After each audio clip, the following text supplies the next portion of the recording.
Audrey. How are you doing? Merry Christmas, people. I'm Naomi.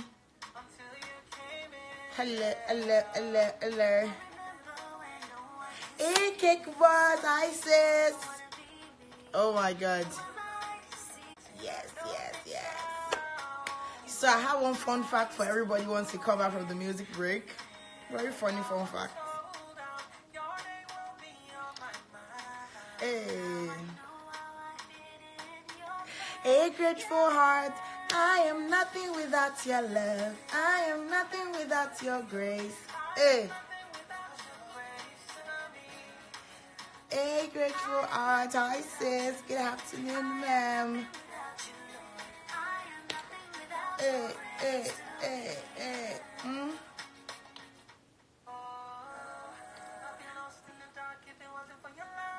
Hello, people. Hello.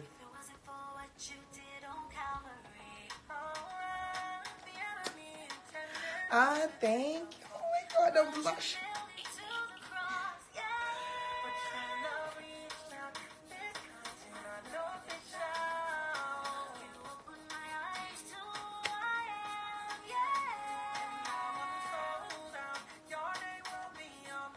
Hey, hey, hey.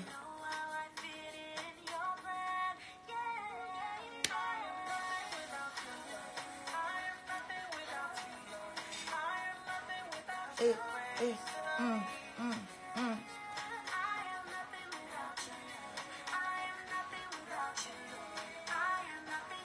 Nothing. It's December 12th, people. Hey. Hey. Less than 2 weeks to Christmas and exactly 19 days to the new year. Hey.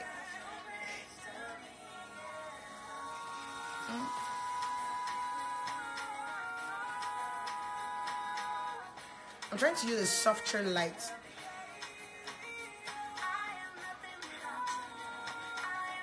I don't know the difference. I favor Kavya. I am nothing.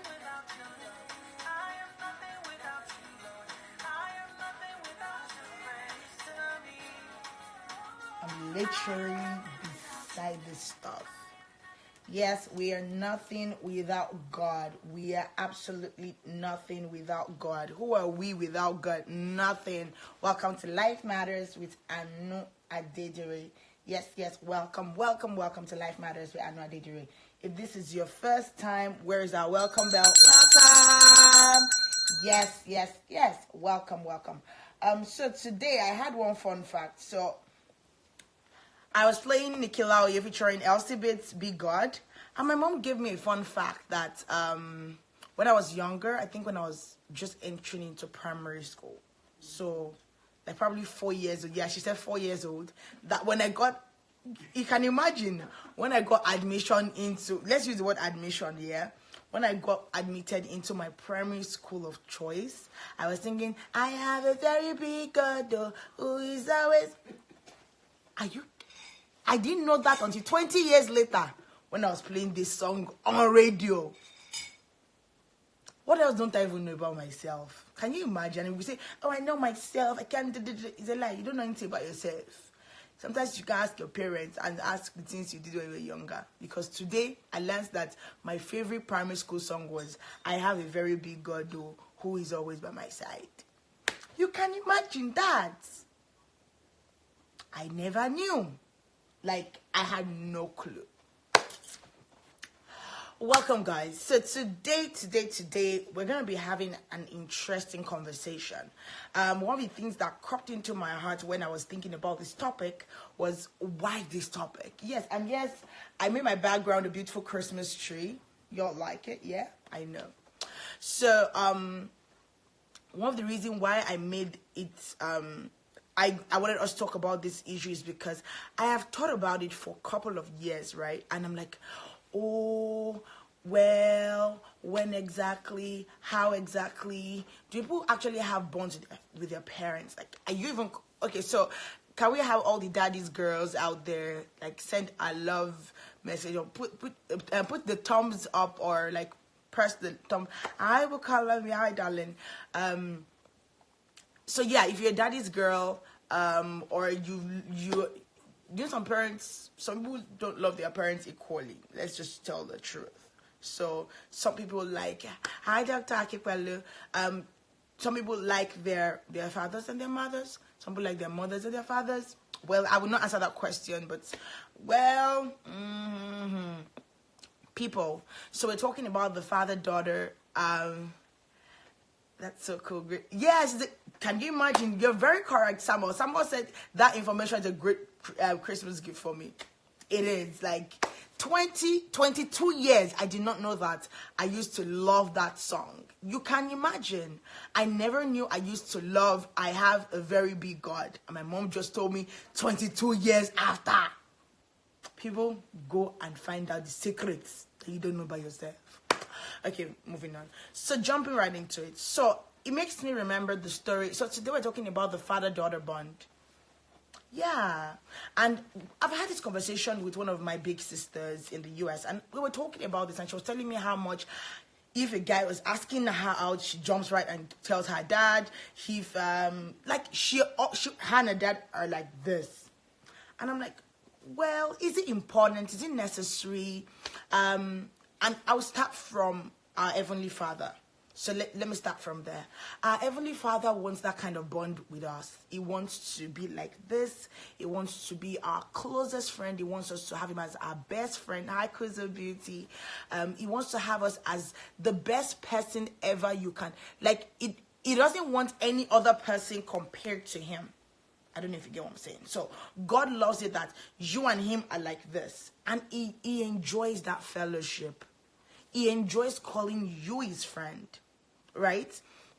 So as children of God, I just look at it and I'm like, do we actually have a father, son, or father, daughter, or father, whatever it is? Do you have that relationship with God? Like, this is Christmas now. And everybody's like, oh my God, I'll kill chicken. I'll do this. I'll kill turkey. I'll that. But, you know, we wouldn't have had the death and resurrection of Jesus if he was not born.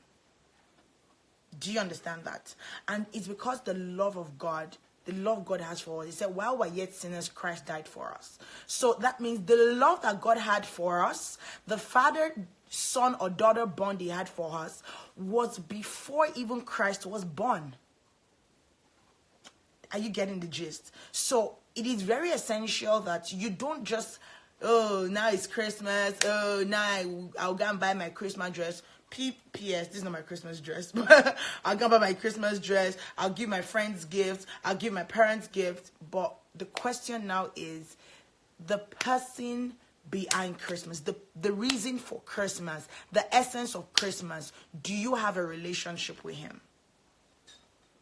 So this conversation, even though it's stemming from our earthly father, we have to take it through to our Heavenly Father, where he's actually seeking for us. He wants us to call him Father. And he's a good father. He is a very good father. Like, he can never fail you. There's this song I played last week.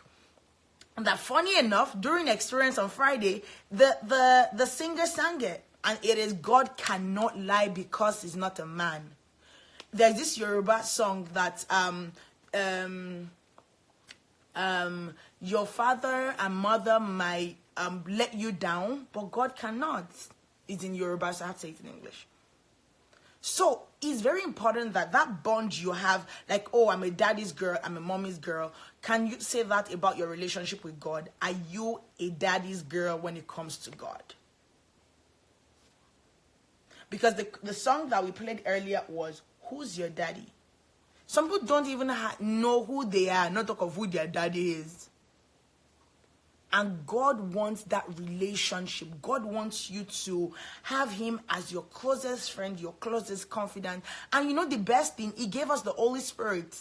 So that even when Jesus like resurrected and went back to heaven and still watches over us, he gave us a comforter, the Holy Spirit, to watch over us.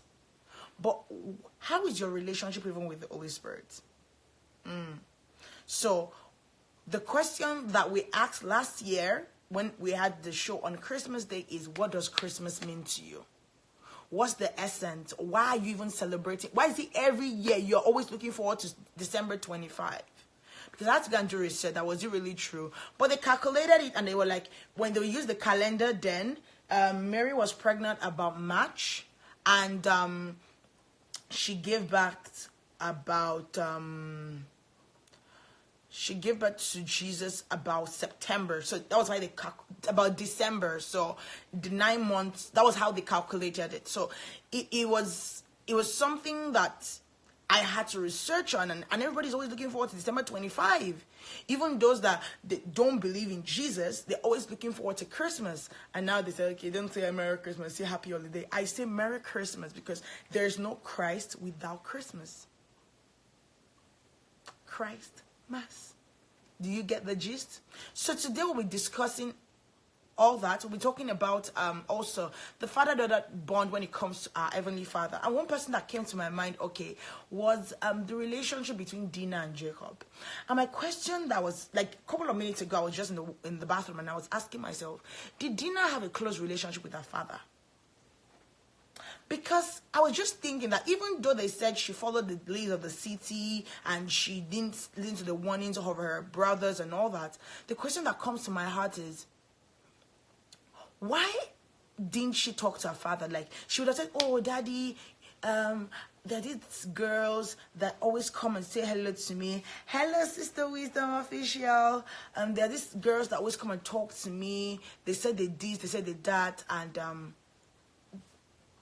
like I'm just imagining Dinah in the 21st century, right? And seeing her going to meet those girls, the ladies of the city, and see what happened to her at the end of the day. So it makes me feel that even our Heavenly Father God, He expects that bond, that relationship, that bond with us, and that if we go outside His will, if we go outside His way, then we, what do you call it? We, how will I put it? We do the wrong things a lot of times. You make those mistakes, and sometimes God will literally just even tell you not to do those things. But because you want to prove that, oh, I can do all this, I got you. Nah, God got you. So you are supposed to give God that 100% reference. So reference Him 100%. And if it's your father, He knows what's best for you. And don't get me wrong, there are evil fathers out there. Like I remember when our first guest, Mrs. Christiana Akidoliye, came on the show, and she was giving us examples of fathers that even rape their children. And the question is, and I remember during the week, I don't know how many of you saw this. So a lady said she would not like her husband to what do you call it? To bath her kid, her daughter, and it became a controversy and all that. And I remember Mrs. Christiana Akidoli said this on the show, and a couple of people sent me messages like, oh, this happened during your show, and this thing has happened in real life. And I had to tell the person, I said, you know that what she meant was that just because there are so many fathers out there that are molesting their girls, and she gave an example of a girl that her father used to put his hand into her private parts, like he used to dip his hand into her private parts. So when the uncle too was gonna have a bath for her, he did the same thing.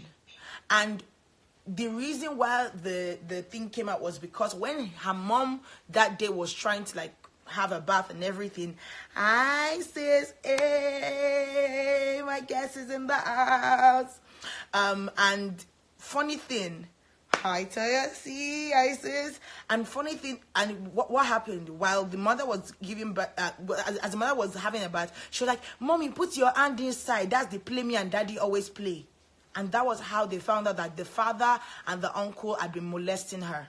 So as important as the father-daughter bond, the reason why some people always shun or say, oh, please don't, what they call it, don't bath your daughter is because most of them, some of them molest their kids. So it's not like, oh, it's wrong. No, because there's some people that their mother died when they give birth to them, and their father that takes care of them, and they take care of them absolutely well. So I don't believe in that. But I feel that we should just be extra careful. Even mothers too. There's some women that molest their sons too. So it is very, very important. Hey, see bonding on my see bonding on the show today. So today I'm gonna be talking to, y'all know I love her from like here.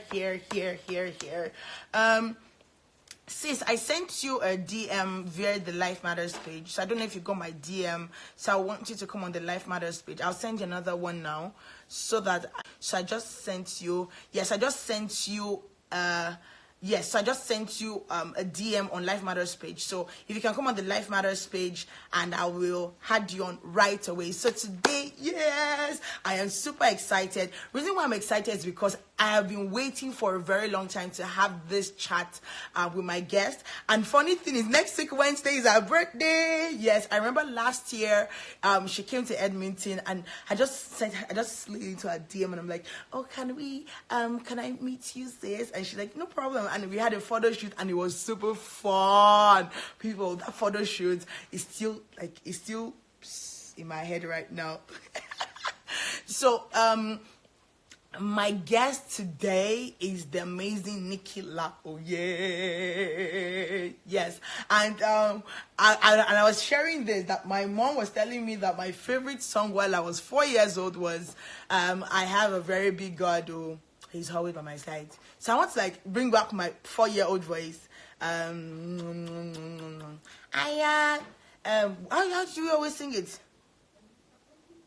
I have a very big God who is always by my side. A very big God by my side, by my side, by my side, by my side. My mom thinks that's exactly what I was saying. So people, fun fact about me is that was my favorite song when I was 4 years old. So what else? I have to go and like probably have a sit down. Probably I'll have like a tea time with my mom and ask her the things I used to do when I was younger, so that I know my own secrets. Because you know, people, some uncles are very mean. It's on your wedding day they will come, they will say, so we had that you're getting married. Let me tell you some things that you didn't know. You used to. I don't want no uncles doing that to me.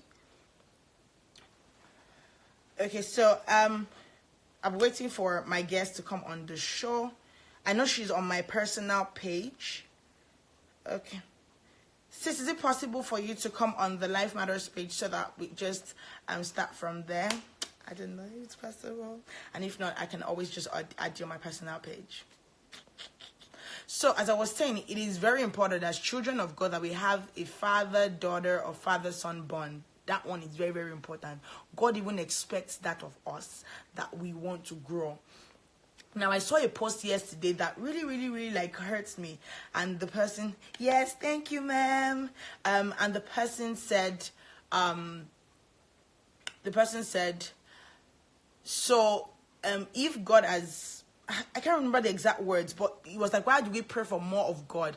I'm like, are we all kidding? Are you satisfied with what you have? Yes, I know I have the Spirit of God in me, but why do I still eat if I know that I am as big as this? Do you understand? So it's because I want more chubby cheeks, strength, energy. So I think it's the same thing that when you have, even though we have the Spirit of God in us for those that are the children of God, yes, even though we have the Spirit of God in us, it is very important that yay, my guest is on the live.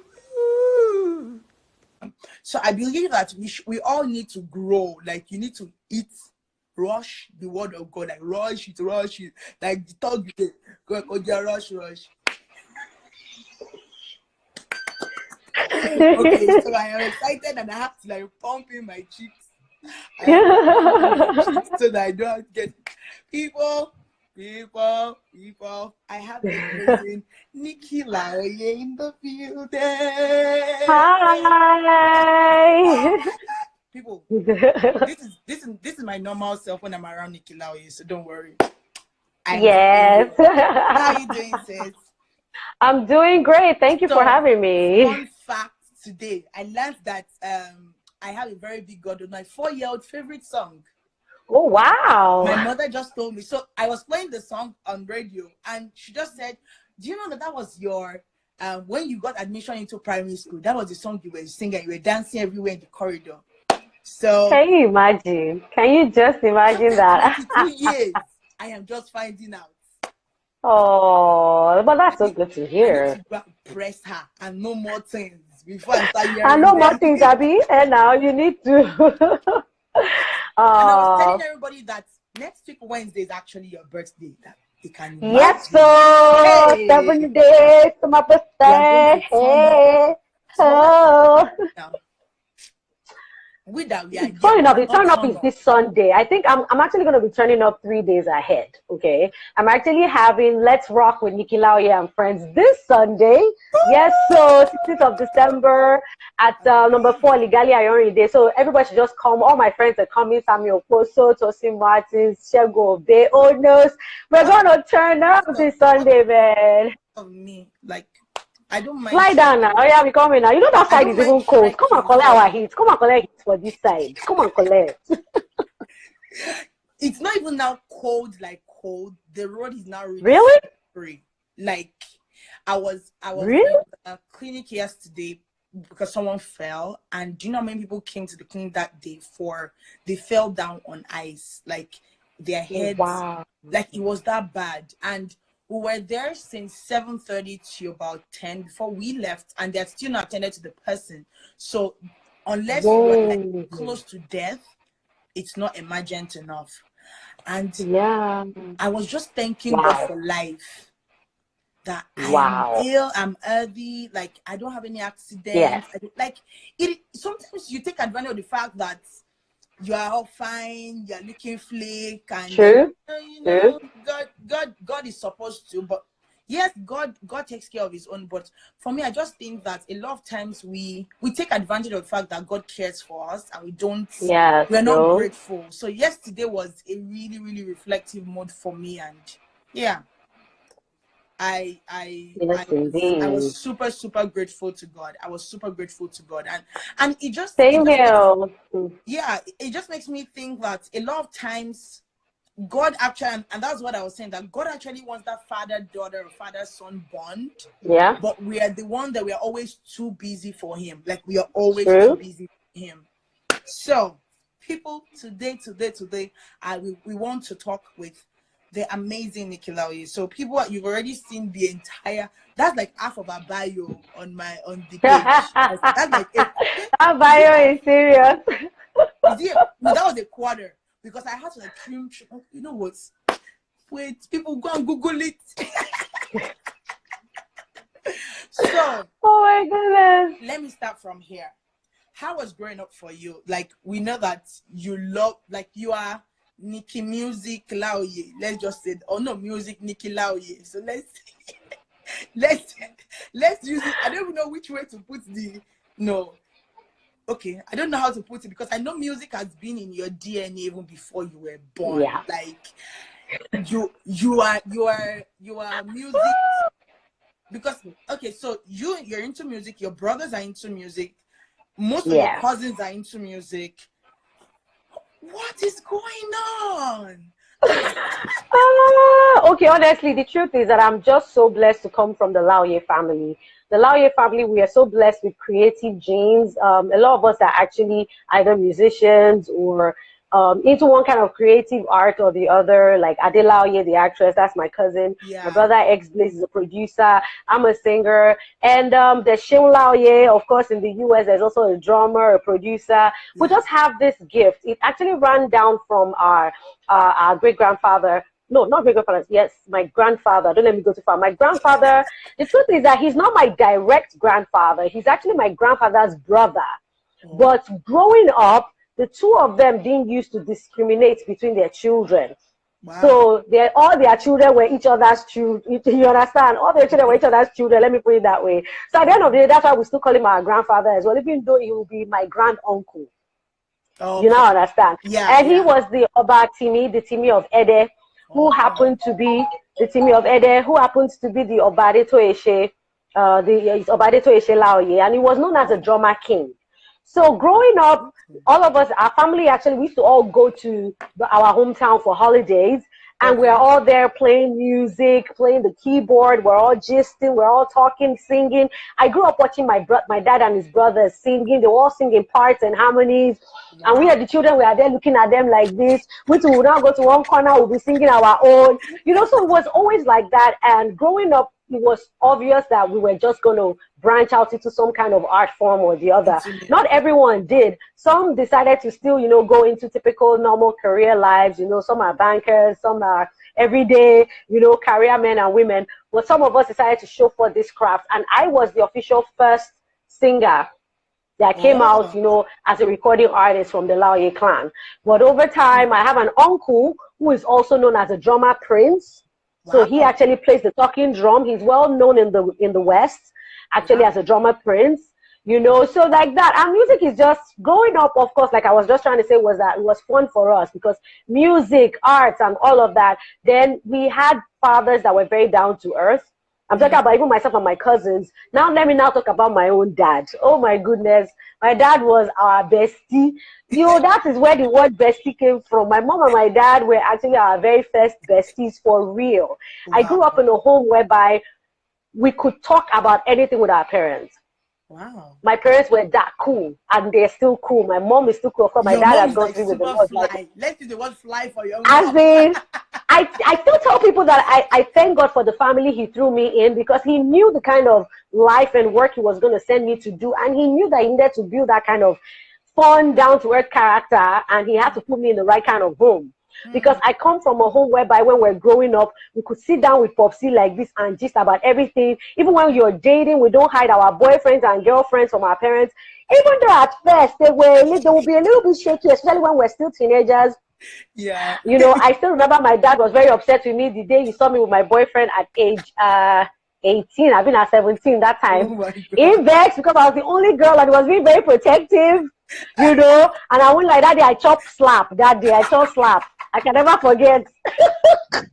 Because my dad saw us outside and he was like, "What are you doing outside at this time?" You know, he didn't do it in front of the guy. That's my dad. He will respect you. The guy don't go out. Now me call him and go, "Fast time. What were you doing outside with the man at this time of the night?" You know. Oh, but the truth is that, you know, when we now grew up and became young adults, my dad wants you to showcase your boyfriend and girlfriend. Bring them to the house. There's no hiding. He wants to know who you're dating. He wants to know who you're with. It's as bad as he will allow sleepovers. That is, they can come and sleep over safe. As is that your boyfriend and girlfriend, come and be sleep. You people should sleep over in this house where I can see you with my kuro eyes. You know, and that used to make everyone that, you know, our friends, people were dating, to feel like, man, Nikki, your house is just so different. Your dad is just so cool. Your mom is just so cool. Everyone is just so down to earth. And it was as crazy as, even whenever I'm having issues, like in relationships, I can go home and say, "Daddy, that guy don't mess up, we don't misbehave." You say, wait till you do. I'm like, "Daddy, don't mind him." In the process of talking to Dad, Mom comes, my brothers come, all of us are in the parlor, we're just having that just to be like, and you just like, "Don't mind him." You know, I just grew up in that kind of household where we could talk to each other, we could share moments, and I'm definitely building that kind of home in Jesus' name. Amen. Amen. Amen. Yes, so amazing.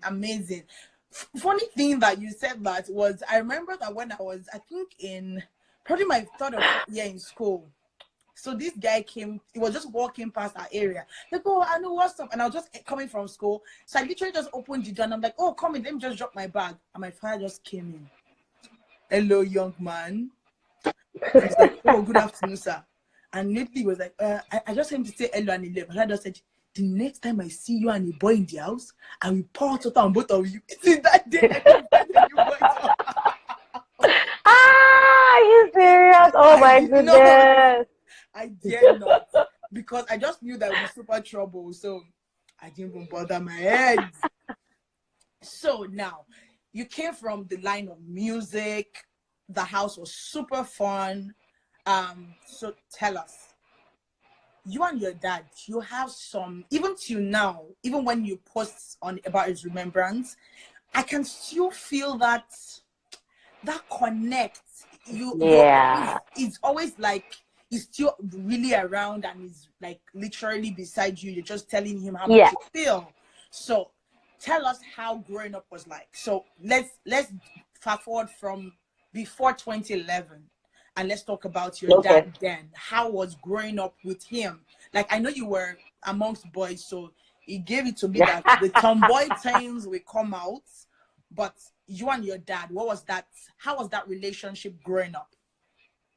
Okay, the truth is I was my dad's favorite, obviously. Being the only girl, I have 3 brothers, so of course I was my dad's favorite. I was the one that my brothers always say, "Oh, Nikki, we want to eat chocolate. Now you're going to meet daddy, go and meet daddy. Daddy will answer you. Daddy will answer you." And truthfully, my dad never liked to see me cry. My dad never liked to hold back on anything for me. So the truth is that I had this amazing father who was very understanding, who was very protective as well, who loved the fact that I love music just like him, because my dad, apart from being an electrical engineer, he was also a singer. He actually had his own band. So he understood the whole thing about music. So he was my #1 fan when I decided to do music. But right from when I was in school, that is primary school, secondary school, he always saw that part of me, and he always said, "But Nikki, first, you finish your education first. Don't be in a hurry, finish it first." And the truth is that, you know, now growing up, I remember I went to spend the holidays at my cousin's place in Ikoyi, and that's when I found Ikoyi Baptist Church. And I was so excited about Ikoyi Baptist Church. Then I was just 17 years old, and I was like, finally a church that it's a Baptist church, quite all right, but they were more like the House on the Rock kind of setup. So they were contemporary Baptist church. Yeah, contemporary Baptist, and I could express myself and all of that. And I joined the choir. I was so excited. I even saw one of my fellow people right now. I saw him join this chat, Carl Nova. I saw him join this chat. If he's still here, he knows the whole story, because that's where Carl Nova and I met when we were teenagers. And the truth was that I was so excited about this church, but the thing was that the church was too far from home. That is, we were living in the Solo. The church was in Ikoyi. I know back then there were no mobile phones. And there were no, you know, no way for anybody to keep in touch with you when you go that far. Landline. So my dad was okay. It was only landline then. So my dad used to be okay. Yeah, so where you go, they dial. And you know, my dad was okay with the fact that, you know, whenever you're on holidays with your cousin, that's cool. But the moment I came back and I told him that, "Daddy, that's the church I want to start going to," because most people don't believe this, that Nikki used to be a recluse. Even till now, sometimes I'm fun. I love to hang out. But most times I love to spend time at home. I can be in my house for days and not step out. I'm telling you. I hardly go out as much as people think I do. I hardly go out. Like, I've been indoors today. I've not stepped out yet. I've been working. And so that's how it was much worse when I was a teenager. Because I used to hate even to go down the street to buy something. I used to feel like people are staring at me. So I would tell my brothers to walk me down the road. I used to be very shy. Very, very shy. So you can imagine this shy teenager now coming home and telling daddy that, "Daddy, I found the church I want to start going to. I'm going to Ikoyi." And my dad was like, "Madam, you know they come up for this house before. Where are you going?" And all of a sudden, there goes this girl that used to be indoors, that started going out and will not come back until 9, 10 because of choir rehearsals. My dad didn't have a problem that I wanted to serve. The problem was the distance. So it caused a major fight between my dad and I. My dad was like, "Nikki, I want you to serve God, but my problem is find a church nearby. You don't have to." I said, "Daddy, no, this is the church. They understand me. I can express myself." And Nikki, see, growing up, I think we still had a bit of boyish kind of growing up in our house. As much as we were Nigerians, my parents were also very liberal and had Oyibo tendencies, which also rubbed off on me. So I remember one particular incident. The church was going to have a major concert. My dad had said I could not go because it was too far, but I knew I wanted to go. I was 18 at this time, and I was like, I prayed and I told God, I said, "God, my dad is going to fight me today, but God, I need to serve you." And I asked for forgiveness already, and I took paper and biro and I wrote a letter to my dad. I said, "Daddy, I know you're going to be angry with me right now, but Daddy, I need to serve God. God has told me to, I need to minister, blah, blah, blah. Daddy, when I come back, I know you will beat me, and I will chop the cane, and I will take it like that." And I wrote the letter and I left. But I told him where I was. I said, "Daddy, I'm going to go and stay in your brother's house so that you don't look for me." So that night, that's how I went for the concert. I sang my heart out. I went to my uncle's house. I knew BT was waiting for me the next day. I knew BT was waiting for me. I'm telling you. You said what? The song I sang. Oh, yes. That's when I sang Sissy Winans, "If it's the same everlasting love. So I was excited. I was going to do a solo. So I was like, Daddy, you're not going to form my ministry today. I'm doing solo. You know? And the truth was that I sang with my heart, and I knew that the next day, say, belt, they wait me, and I knew it.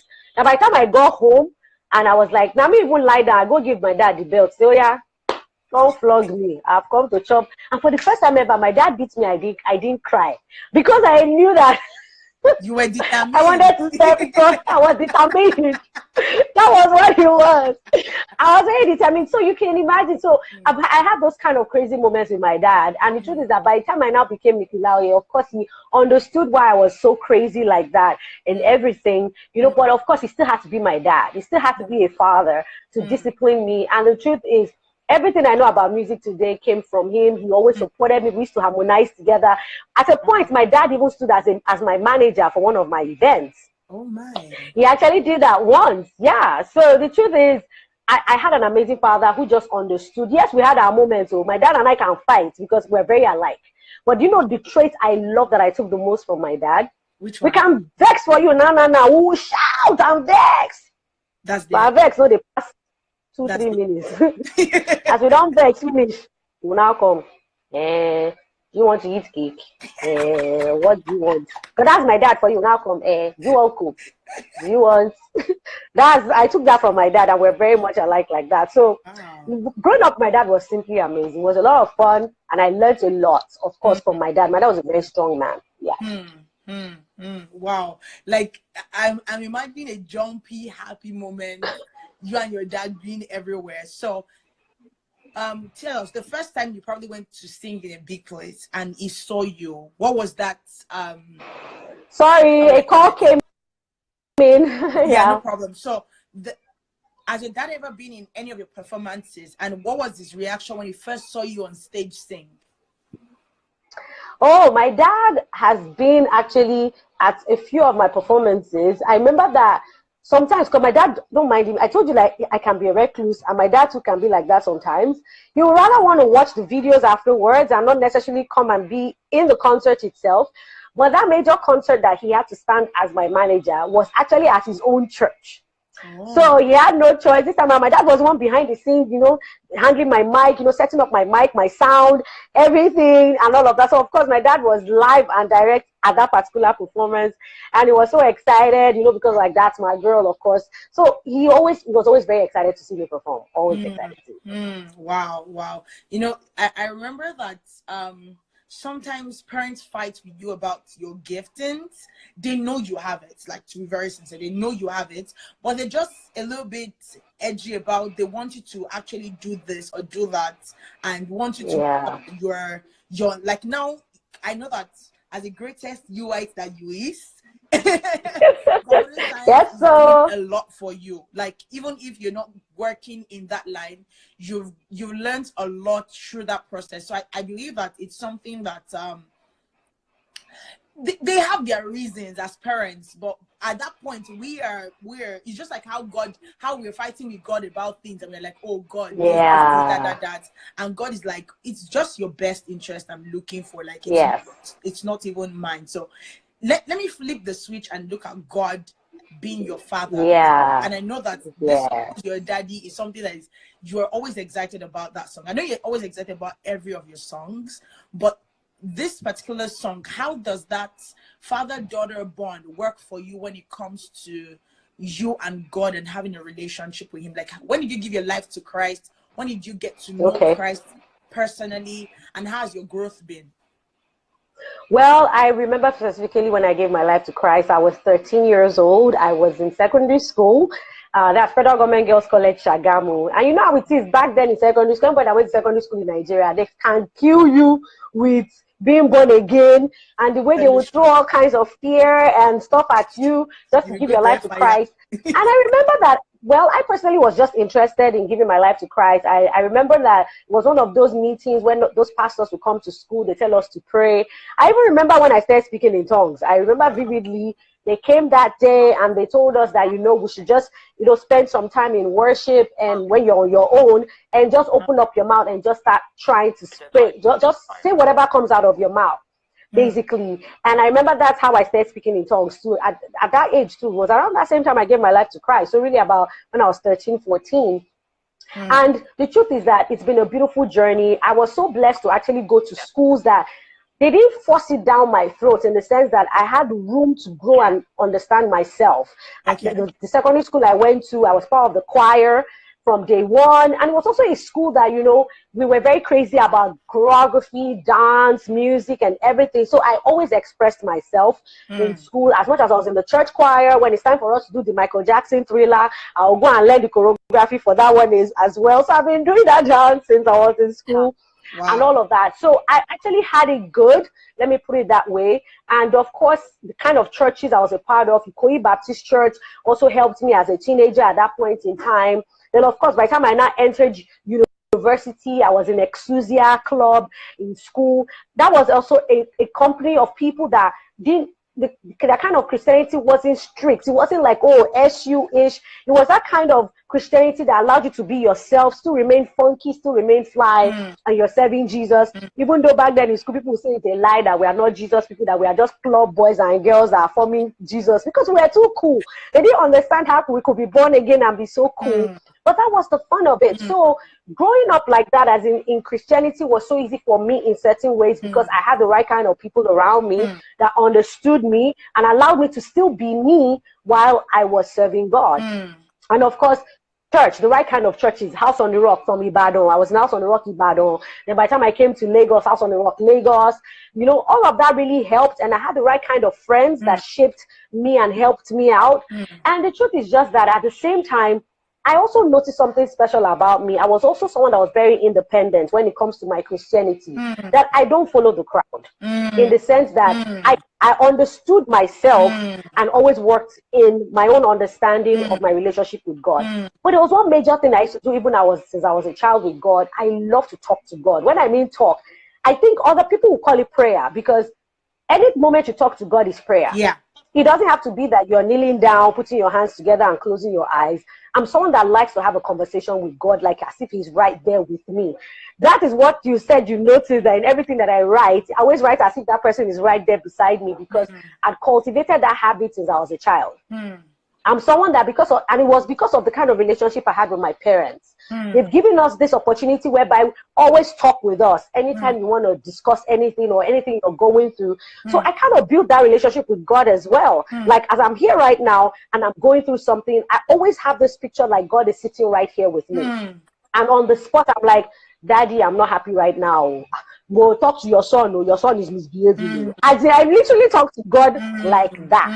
And I feel God. I always have this image in my head as I'm talking, that God is just like, oh yeah, talk to me, my daughter, talk to me. What did he do? True. What did they do? What did they say? And that has helped me so much, that it has helped to cultivate that daddy-daughter relationship, because that was the way I grew up with my earthly father, that he helped me to build the relationship like that with my heavenly father. But I do know that there are some people out there that didn't necessarily have it this good, like me, when it comes to their earthly father relationship. But I try to let them understand that that relationship with God is a lot better. See, right now, my earthly father is not here anymore.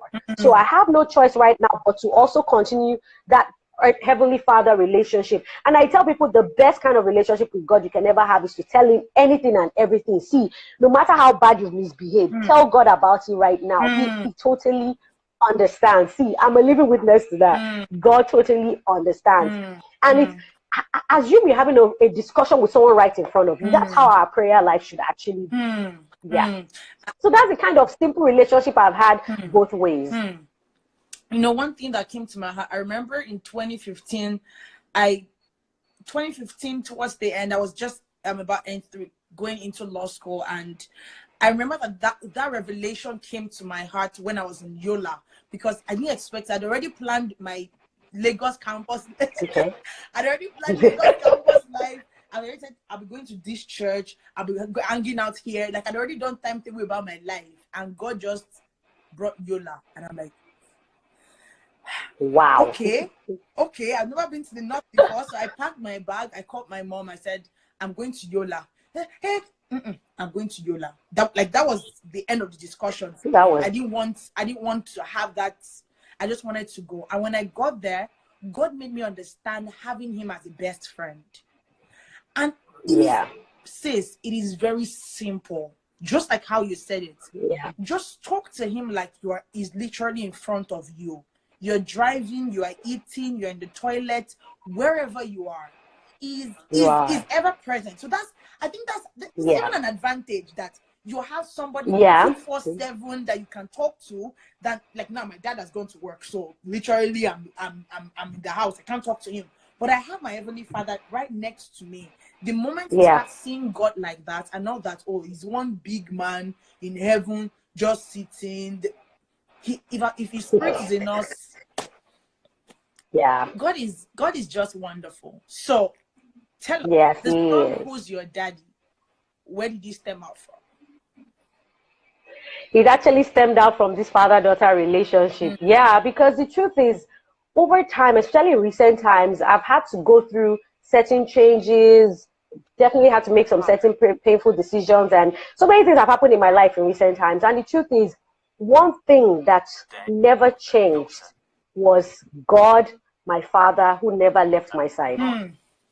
He never left my side. And that is why those words really meant so much to me, that I have a very big God who is always by my side. It was not even just the song just fits exactly into what my heart was trying to say. Because that particular instrumental, my brother had done that beat. I've had that instrumental beat for like 2-3 years. I didn't know what to write to it. My brother used to laugh at me and say, sis, I don't do beats for you. That's my brother X-Blaze, the producer. He said, sis, I don't do this beat for you. You never write anything. I said, I don't know what to write to it. I really don't.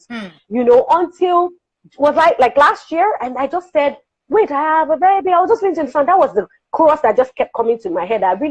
God has been someone who has been right by my side through the ups and the downs. Friends have come, friends have gone. People have left my side. People have misbehaved. But God, even when I misbehave, even when I have done the craziest things, funny enough, that's when God will decide to bless me.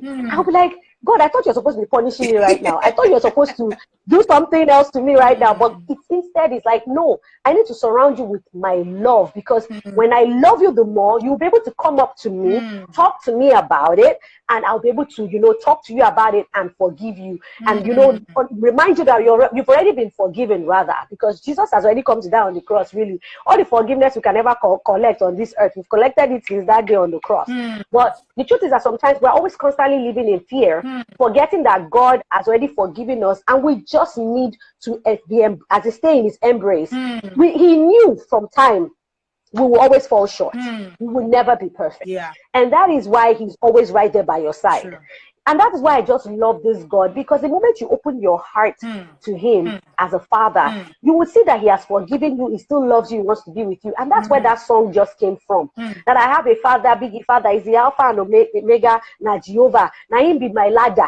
It's okay. If you see the lyrics, I sat down with the LC Beats, quite all right, to write that song. And I told him what I wanted to express, because I'm not really good with writing Yoruba lyrics sometimes. Right.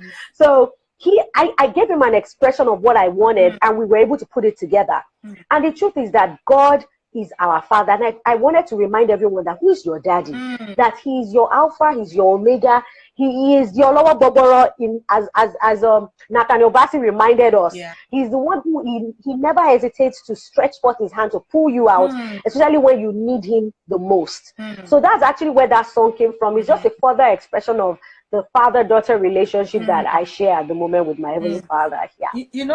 One of the things that was, when I was watching Experience, and I was saying that one of the things that connects me to, I'm a language person. So I think one of the things that people forget is, oh, don't speak vernacular, don't this. It hurts me. Reason why it hurts me, because I feel that our languages give some expressions that English can never give. Like, our language is very beautiful. Either Hausa, Igbo, Yoruba, Tiv, Edo, whatever language it is, it just expresses. I think yesterday I was listening to a song. I think what they call it, Freckle Huma's, I think, second album, and the language, the Calabar song, I've forgotten the title. It just it's as if God was just like in love with me, and I was listening to it, and he just wraps you, and his love is too much. Like, And that's the sincerity of when you have a father. It doesn't matter what you do. It just takes you as you are. Like, it literally says, come as you are. It doesn't care what you've done in the past. And that's how much God's love is. So for me, it's what you said really resonates with me. Like, God's love is something that is just always crazy every time I think of how loving and how good God has been. Yeah. So when you transition from, you had your earthly father, you're always everywhere, you're always gisting together, talking together, what happened leading to 2011? What happened leading into 2011? Before I talk about that, I just wanted to reply to someone that asked the question. Okay. Someone said, you literally don't ask for forgiveness. You just assume he has forgiven you. I don't mean it like that, oh, you don't just ask for forgiveness. Of course, even when you offend someone, you still have to ask them for forgiveness. Yeah. But what I mean is that the truth is that God has already even forgiven us right from time. Yes. He, like I said, he has always known that we will fall short. That's why he sent Jesus. Yes. Because he knew that none of us will ever be perfect. But of course, you have to come to that realization that you've done something wrong and ask for forgiveness, because that helps to remind you that you need to draw a line and make sure that you're not stepping out of line. So definitely you have to ask for forgiveness. Definitely still knowing that God has forgiven you. Yeah, and it goes back to this then now to and you go back to the scripture that even says that you should repent, forsake, because he's faithful and just to forgive. So it's not like your father. It's just like even when you offend your dad, you don't just say because your dad loves you, you can just step on him anyhow. Yeah. But you consciously saying, Daddy, I'm sorry. But what sis is saying is, don't make it look like you are someone. Don't let the devil create that fear in you that God can never forgive you, and you now stay in fear for too long. What she's saying is, God forgives you even before you come meet him, but you have to do you have the honors to go and say, Daddy, I am sorry. Literally, like he's just in front of you and say, Daddy, I am sorry. I did this, I did that, and I know you forgive me. Yes. Yeah. Okay, so why don't you tell me the story leading to 2011? Oh, leading to 2011, it shows that my dad had already been. We just found out that there was. I remember the very first day he noticed that something was wrong. He actually called me and said, "Nikki, touch here. I feel something like something is, wrong, like around this tummy region." And I remember I touched it and I noticed that there was some kind of growth. And we're like, "Oh, what's this?" And we prayed about it. We called the pastors up to pray about it. Because the truth is that God has been faithful. God had actually kept my dad for so many years. Like 10 years before that particular time, 10 years from 2011 would be like 2001. Yes. And around that time, my dad actually had a kidney tumor. That was in 2001. There was actually a tumor growing on one of his kidneys, and they had to take out the kidney. So since then, he was perfect. He was all right. But we didn't know that there was something left somewhere that remained in his body for 10 years. And now traveled down to his liver. So that was what it was. And the truth was that the growth now came up again on his liver this time around. So the truth is that, of course, that period we kept praying and believing. We prayed, and for a moment, everything seemed to go back to normal. The growth vanished. I remember I even shared testimonies about that moment. And, we thought everything was fine. We thought everything was done with. And all of a sudden, my dad said, Nikki, like a few weeks again later, I said, Nikki, I feel something somewhere else again.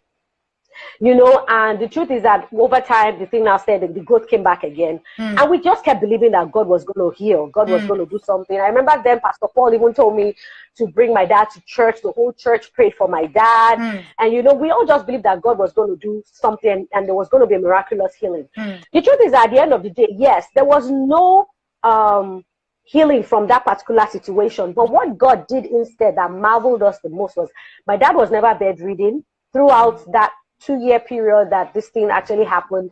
My dad was very strong. All he had to do was he was at home. He would only have to go to the hospital for checks and all of that. And whenever my dad goes into the hospital, everybody will know Mr. Laoye is in the building.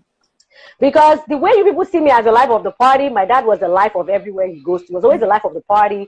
He was always the jester, the comedian. My dad was a comedian, a jester, everything.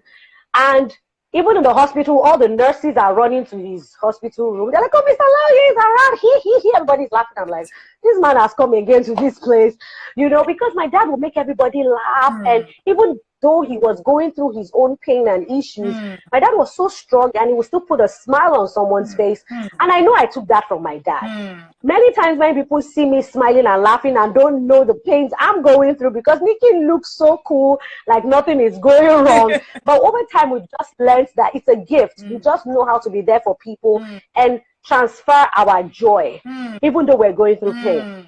You know, it's just a gift that God has given us. And I thank God I took that from my dad. So definitely over time, I kind of sensed it that my dad might leave, because my older brother at that point in time was married and his wife was pregnant. And my dad told my sister-in-law, oh, your child is coming on the 4th of August. The 4th of August happens to be my dad's birthday. And we're like, Dad, how do you know that the child is going to come on your birthday? And truthfully, that baby arrived on the 4th of August. And you know, me personally being a spiritual person, I kind of started feeling funny. I was like, why is it as if God is sending a replacement in quotes? So like how you're so it felt quite funny. Yeah, Babatunde, while the Baba was still here. Yeah. And I remember that day at the hospital when my niece came, my dad just took her, carried her, and quietly sat down in a corner. And everybody was like wondering, you know, and we just knew that definitely my God had said something to my dad I wasn't telling us that we didn't know about. The truth is that they celebrated one birthday together in 2010. My niece turned 1. My dad turned 58 that year. And the following year, my dad was going to turn, no, my dad turned 59 that year. So he was going to turn 60 in 2011. So I was definitely excited. I told God that, God, I thank you for keeping my dad till he turned 60. So that day of his birthday, I was busy running around. I'd gotten a cake of my dad. I made sure they made a figurine on the cake playing a guitar, because that, of course, my dad used to play the guitar and all of that. So I was like, we're celebrating the 60th, that God, you that you have kept in my life till this day, he's definitely not going anywhere, you know, and all of that. The only thing I remember, major thing I remember, was that early that morning, my dad called me that his leg was hurting. And I was like, why is your leg hurting? And it was just like, he doesn't know why it's hurting him. I'm like, Dad, don't worry, I'm coming. And the truth was that there was no sign. I didn't get any feeling. You know, you have a feeling and a sense of this, like, let me run home. There was nothing like that. And I just was running around buying the decorations, everything. I was like, we're having a 60th party the next day, because that day was 3rd of August. And I got home. I got to my area, my parents' area, around 8. I still went to help a friend of mine. She has a bad leg, you know, she's physically challenged. I still went to pick that one, took her home, gisted. There was no sense of urgency that day. Only for me to get home, and I was like, finally I'm going to see my dad, you know. And as I entered his room, as I took one look at my dad, I knew something was terribly wrong. My dad didn't look the same. Something was very wrong. And I ran outside. I was like, God, what's going on? I hugged my dad. I said, Daddy, I'm coming. I ran outside. I was screaming. I was shouting at my mom. I was like, Mommy, something is obviously wrong with Dad. Why didn't you call me since morning? My mom just said one thing. She said, Nikki, I know something. Your dad is going today. And I was like, Mommy, are you crazy? What do you mean by that? Wow. You know, because the truth is that my mom said she just knew that Daddy was going that day. I said, Daddy is not going anywhere. She said that's why she didn't call me since morning, because she felt like I would have said, let's rush him to the hospital. And she knew that there was no point, you know. And I was like, Mommy, what's all this rubbish? But the truth is that few days before that day, my dad had actually woken up, called my mom, and started crying that it was time for him to go. And my mom was like, where are you going? Go to where? That's how I'm going to tell your children. What kind of nonsense is this? You know, the truth is that it was amazing, because my dad still walked to bed the night before, so nobody anticipated anything. But the truth is that night, my mom said before I came, my dad was staring at the clock. So he literally waited for me to come home. So by the time I arrived, things just started shutting down. It was obvious my dad just waited for me to come home, hug him, see him, and next thing my dad just started shutting down. We tried to rush him to the hospital that night, obviously, because this was few minutes to midnight. I was like, Dad, your 60th birthday, you're about to turn 60. Like, what's the plan? My dad literally took his last breath 15 minutes to 12. As in 15 minutes to 12. And it brought back that sign again, that it was as if God had already sent a sign that, you know, he has sent a reminder, or should I say someone that was coming to, in quotes, replace him while Daddy was going. And I remember that night, I was like, God, no. I'm your child. I'm a minister of God. I was driving that night. the song playing in my car was Is Able. Mm. That was the song I was playing as my mom was holding my dad in the back seat. I was driving, and next thing we heard my dad give one very. Hey people, so yeah, people, Instagram does this 1 hour thing where you only have 1 hour to talk. I don't know. I'm hoping that they stop that so that we can have longer. Okay, so I'll just have my guest right back, and she'll be on the live. It's been an interesting conversation. Not to lie to you, it's been an interesting conversation. Hi, Sean Laoye. Wow. Oh, okay, so Instagram does just 1 hour of communicating, so we have to, they turn it off when it's already 1 hour. So I will have Nikki back on the show right away. For those that are just listening to me, we'll quickly go, while we wait for Nikki, we'll quickly go on a quick music break and listen to one of her amazing songs. It is called Only You. That I'll play the remix featuring Shay because that's my favorite of the entire song. This is Only You by Nikki Laoye.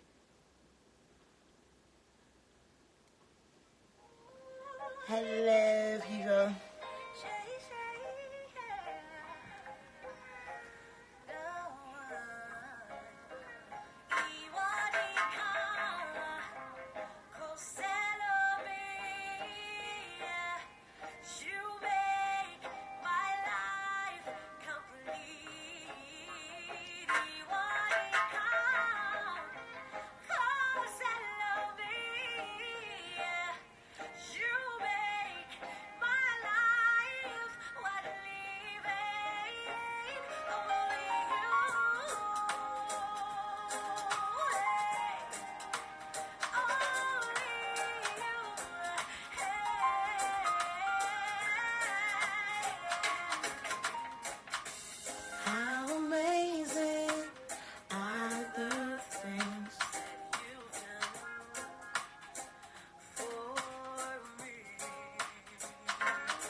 Okay, sis, we're waiting for you on Life Matters page. It's 1 hour thing by Instagram. I don't understand them. It's just leave it and let's continue talking.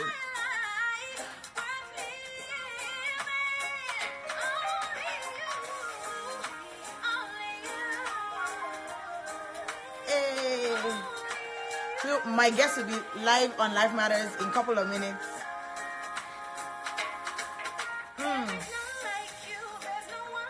No.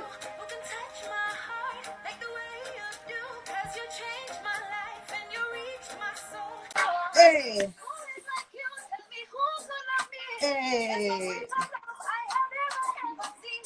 The 1 hour mark, right? I guess as much. Do you know that this was the song that made me fall in love with you? Are you serious? Did you ever hear the original version though? I had the original first, but when I heard this version, I'm like, no, I am so loving this song too much. Like, no. Aww. Then 1, 2, 3. Yeah, I think that's how it was. 1, 2, 3. Then Who's Your Daddy?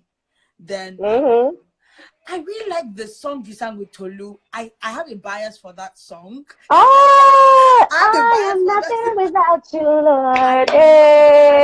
That's a very lovely because song. I had to call to him and I'm like, okay, brother, tell me what made you see that this song, and he explained it to me, and I'm like, wow, that's so. We would just take it as it's too two musical, sweet voices on one track, just like how Femile and Rotimi Keys on one song.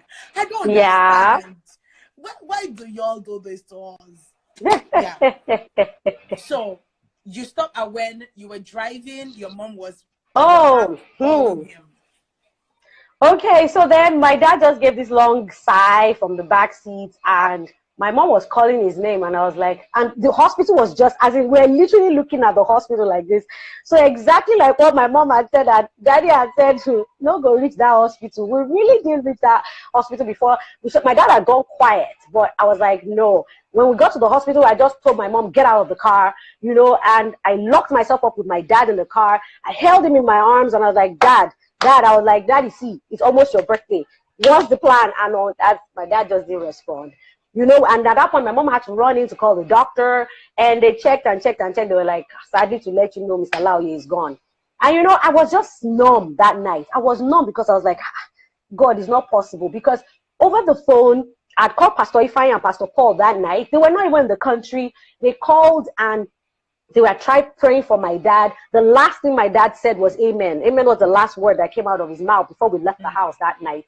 You know, and at that point in time, you know how it is. You're like, Dad, this cannot be happening. Like, me and you did not have this kind of plan. You did not tell me this on time.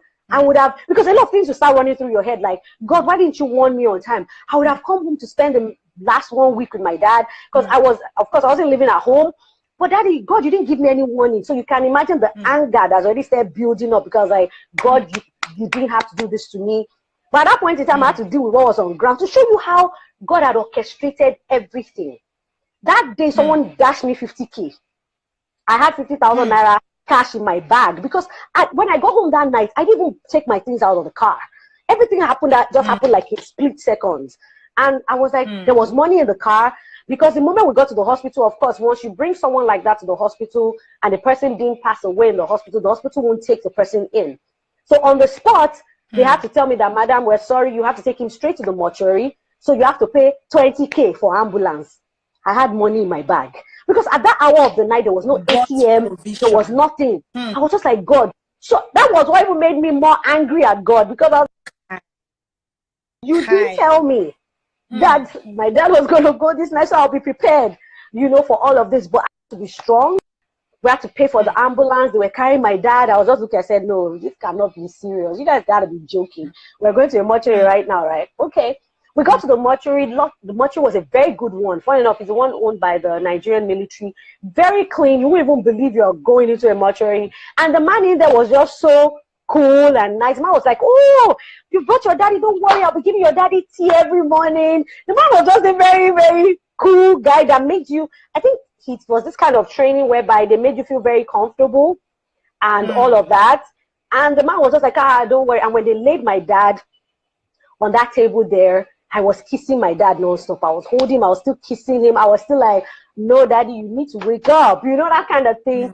Even some people that night brought in another young boy that was shot dead at a school nearby Yabatek. They actually brought the child there, as in the student there. And they were looking at us like, why are these women inside the mortuary at this time of the night? And I was like, people don't understand. Saying that my papa be this, all this one a story. I was just holding my father, and it was until they now had to start tagging him. They started doing so many things, and my dad started turning cold. His feet was turning cold. That was when realization dawned on me, and I was like, this man is really gone, sir. Hey.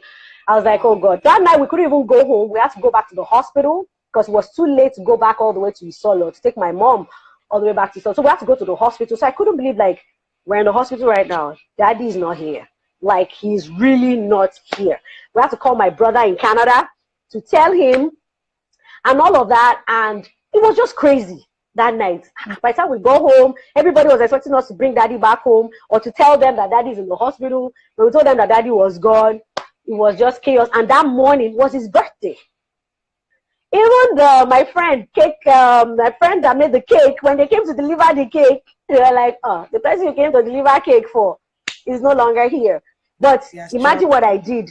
Therapy that morning. I started decorating the house. I said, today is Daddy's birthday. I was decorating the house. Wow. And my mom, everybody kept looking at me like, what are you doing? Because my dad's best friends, brothers, people had come. They're like, Nikki, what are you doing? I said, today is Daddy's birthday. We have to celebrate his birthday. And everyone else, they didn't understand that point. I was about to run mad, but I needed to just do something.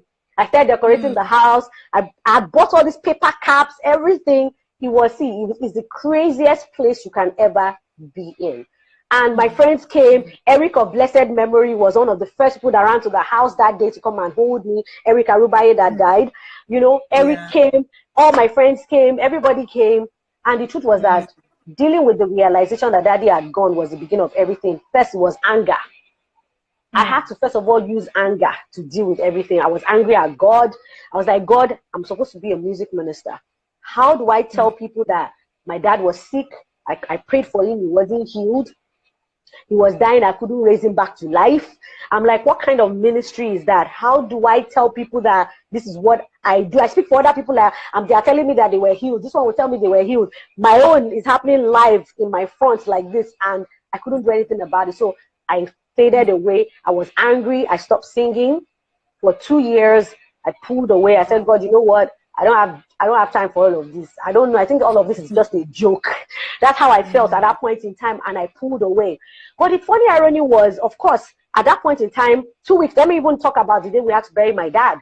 Because dying is one thing. Now dealing with having to go and buy caskets, I was one that chose everything because my older brother was not in the country. So I had to be the firstborn. So I had to go and be sitting down and be choosing caskets. I was like, what is all of this? Choosing the casket, choosing his burial site. Of course, my uncles took care of that. They paid for everything. I had to choose. I said, no, my dad must go in a Jeep. I said, it must be a Jeep. I want a Jeep. I don't want... I was like, I have to send my dad home in a grand way. You know, but the truth was that, dealing with all of that, I had to take my brothers to the mortuary to see my dad. I wanted them to deal with the reality. You saw him when he was alive. Come and see life. You know, like, he's there inside the freezer. When they pulled him out, and they showed my brothers wanted to go bonkers. They were kind of like girls. You know, but the truth is that these are the things that make you stronger. See me now, I'm talking about this thing. You won't believe that I went through something like that 7 years ago, you know, and I remember, you know, on the day of his burial, I didn't cry that day. That day, I didn't even cry. That's the funny irony. I was too in my spiritual sense to cry. Because instead, I was busy speaking in tongues all over the place, covering everywhere with the blood of Jesus. Especially when we were at the burial site, I was busy praying. I was like, this is the place of death. People are crying and all of that. That is not the time to cry. This is the time to make some declarations. So when the pastor wanted to do the typical dust to dust that they do, that they'll say, oh, mommy, come and put dust. I told the pastor, I said, hey, excuse me, please. There's something God said we should do. Please hold on. Everybody was looking at me like, what does this guy want to do? At this kind of side, but God had told me to do something, and I took the sand from the ground. I told my mom and my brothers to hold my hand. I told them to all hold my hand, and I stood over daddy's grave and I began to decree and declare that, you know, that daddy, you've gone forth as a sacrifice for your family. None of us is ever going to go this way. We take a stand over whichever way that the enemy wants to use this as a door, that we block it right now. You know, I began to make declarations before I put that first sand. And I prayed like that. Everybody else can put sand. As me, I was just busy praying all over the place because I didn't have time. I said, nobody's carrying anything out of here. We are not carrying any kind of funny spirits out of this place, you know. And that's what I did that day. I said, when I get home, then I can be remembering to be crying the cry at home. So you can imagine, after doing that, I still fell into depression. After all of that, I still couldn't handle it. I still couldn't take it. I still felt like God left me. I still felt so sad. But I thank God for friends. I thank God for the right kind of family that God gave me. He made sure that my mom is actually a very strong woman. My dad was funny enough, my dad was the emotional one. My mom, you hardly see her cry. It's very rare to see my mom cry. And the truth is that over time, I fell into depression, and God sent me, I shared my friend Nelson, who happens to be my guitarist. He was the one that every day he was always coming to play that guitar. He really was the David in my life at that point in time that came to drive the evil spirit away. Because whenever that sense of depression comes, he comes and he will just be playing music. And that's how Only You came. That song you love, that's where Only You came from. Because God gave Nelson. And Nelson was always singing the song every day. And Nelson told me that, Nikki, God said I should give you this song. That this is the song for you. And God is saying, Iwo nikan ko selo mi. That, Nikki, you need to declare, you make my life worth living. Even in the midst of everything, you give me beauty for ashes and all of that. And I had to find it in my heart to finally let go of the pain, the hurt, the anger. And I started singing that song. I finally recorded the song. And when the song was released, boom, that was my re-entry back into the industry. The song went everywhere. It was crazy. The messages I was getting every day, oh, this song healed me. Oh, this song helped me. Oh, I just lost my dad. Oh, you did this. You supported me. I remember one time I went to sing at KICC London, and I shared this testimony. And as I got off the stage, the protocol officers gave me a note that someone wanted to talk to me, that the lady, and I read the person's note. The person was like, oh, her dad just passed away a few days ago, and she has not been able to handle it. And the lady ran, as I asked them that, please, who is this lady? And the lady, I said she knew that I would look for her. She had been waiting in the corner as I was reading the notes. So as soon as she saw me asking, she just ran and was wailing and held me and was just crying, and I had to comfort her. So the truth is that you go through things sometimes because God just knows where he needs you to be an advocate in that direction, in that area. Because I had learned to be strong over time, and God had to use me also to be a source of strength to other people. Only You turned out to be the song that will win me a Headies. Of course, in Nigeria, Headies is our own Nigerian Grammy. And I was nominated that year alongside the Sheis, all the major female gospel, secular artists you could think of. I was the only gospel artist that was actually nominated that year.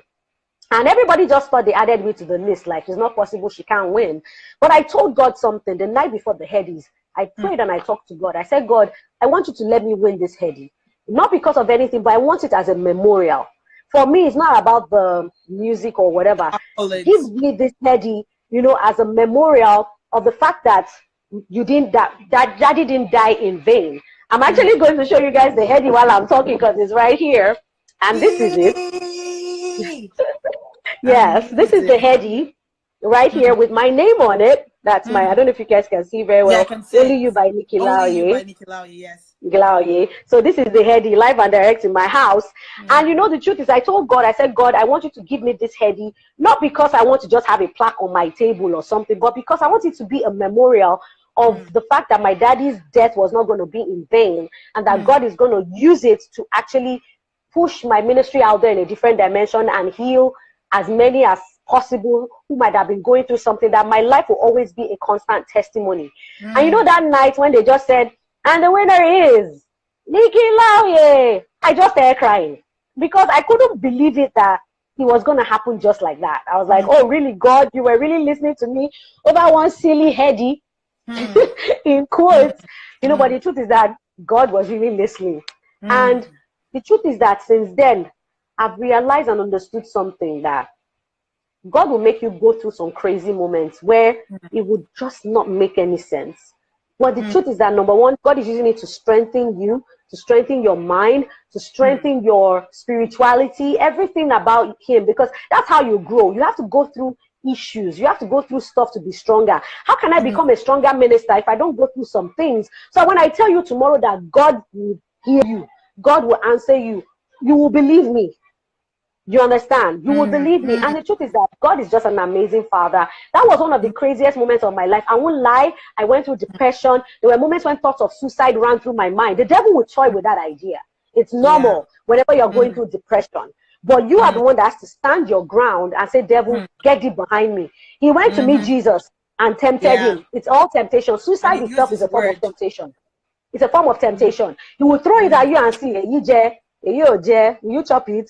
You take it, and the truth is, at the end of the day, I had to fight those thoughts and fight those things. I said, no, God is still with me. God still loves me and still loves my family. So my story is quite long, but I has heard this and will be encouraged that whenever you're going through tough times, it's not because God is trying to punish you. God is trying to toughen you up and also make you a better Christian, a better person for that job he has placed in your hand to do, for that purpose he has called you for right now. Yeah. Let me take one deep breath. It's a testimony that God loves you. It's a testimony that God in a very weird way listens to us. I always have this mindset, and I don't know, maybe it's crazy, but I always see prayer or when I talk to God as making an order, and I know that I made the order, I've paid, they've told me thank you for your payment, but I'm tracking it because I am man, right? I want to know when it will come. Yeah. But for God, he has answered it, but he wants me to be strong enough. He wants me to be mature enough to handle that testimony. And I think that's what God did for only you. Because if God gave you that song in 2011, it won't connect. It will just be another song, or it will just be another whatever. But because every time when I'm listening to a song, I kind of imagine what's behind each song, and I look at it and I'm like, this person, because I saw the video, it was a very younger you. You were like in a very, I remember I saw the video probably 3-4 years ago, and when I saw the video, for me, you were just sitting down singing, but I could just feel that it was in a place of y'all don't know what I'm going through, right? and that was how I connected to the song. And when I heard the reggae version, I just you know what, I'm so in love with this song. So for me, it's always weird when I listen to a song, if it resonates a lot with me, the best thing I can do is write to the person and like, thank you for writing this song. You can't imagine. It was just like how when they finished Experience, after all the aesthetics and everything, what I could see behind Extreme Crow was the excellence. It wasn't so much about there were a lot of things going on, but I could see the excellence behind the old charade of activities, singing, jumping, like they backed up 2-3 artists and all that. And I'm like, they will not understand the excellent spirit if Tim Godfrey wasn't excellent. So it's the same way. Nobody can understand what you go through until God gives you that song that will just connect everything together. And sometimes it's not even a song. It could just be a writing, or it could just be a word. And what you said, God makes you stronger. You know, I remember that when I was growing up, going through a lot of stuff, God told me it's not for you. It's for others. And I'm thinking, is it not me that I'm asking for forgiveness of sin? Is it not me that is going Very true. I was thinking that I'm the one that I'm going through it. But it was more or less, okay, well, Jesus had to come for you. So if you want to impact others, you have to pay some sacrifice. And that was how it was. So for me, I resonate because you had to go through that, not because you were not a good Christian or a strong Christian, but God had to, Nikki, you think you're strong? Wait for this. And it happened, and you had to be the stronger one, that when someone's talking about, oh, I lost my dad or this, you can say, okay, girl, come, let me hug you. Because I understand the connect. So between 2011 and 2013, I can imagine in my head that you lost your relationship with your earthly father, and you literally just dumped your relationship with your heavenly father. You're like, you know what? Cut me some slack. And when you came back, you understood that you could still mesh both fathers together and understand the love both of them had, and it's a great testimony. But before I continue, there was a question someone asked during the first hour. She said, how do you cultivate that close convo that we're talking about, the close conversation, when you are not used to it? You just do it. That's all. How do you create conversations with people? You just have to do it. As in, there's no other practice than doing it. That's the best kind of practice, rather. The best kind of practice is just do it. You know, sit down, and especially the one with God. The truth is that I think it's the kind of picture that people have had sometimes. People see God as some wicked, brandishing person that will strike you dead right now for that thing you did. See, I'm telling you, the kind of father we serve, he's that amazing father that you can even tell him, like, Daddy, you know what? Daddy, please forgive me. You know what? I actually slept with this guy yesterday. I know I shouldn't have done that, but see, I'm telling you, be that open. Be that honest with God. God even loves it when you are that open. But as in, let him understand that, God, see, I know I don't have an excuse. I know that I shouldn't have, but Lord, let him know what pushed you to that point. You see, because something definitely pushed you to making that mistake. Okay, Dad, I was feeling lonely, upset. I know I shouldn't have done that. Okay, God, can you help me? Okay, I'm someone that just, then let him also know what it is. It's not as if he doesn't know these things. God knows you. He created you. But it's just, he wants you to say it yourself. Because when you're saying it, you're helping yourself to also understand what your problem is, where the problem is, so that you can fix it. So sometimes it's good to talk out, because when you talk out, it helps you to analyze the situation on ground. It helps you to analyze the things that you're going through, because when you're speaking, that's why when you go and tell your friends what you're going through, you're not sometimes even just telling them because you want to gist them. Your brain and your mind is also processing everything. It helps you to actually deal with that situation. So it's good to have that convo with God, even though you might not feel like you're hearing him talk back at you. You would feel it. You will feel that peace. You will feel that love. You will feel that embrace from God at that point in time, even though you're not feeling a physical conversation going on. So the only way to start the convo is just start it anyhow. Assume you're talking to a friend, because God is your father, he's your friend, he's everything rolled up in one. Ah, man, God is amazing, I'm telling you.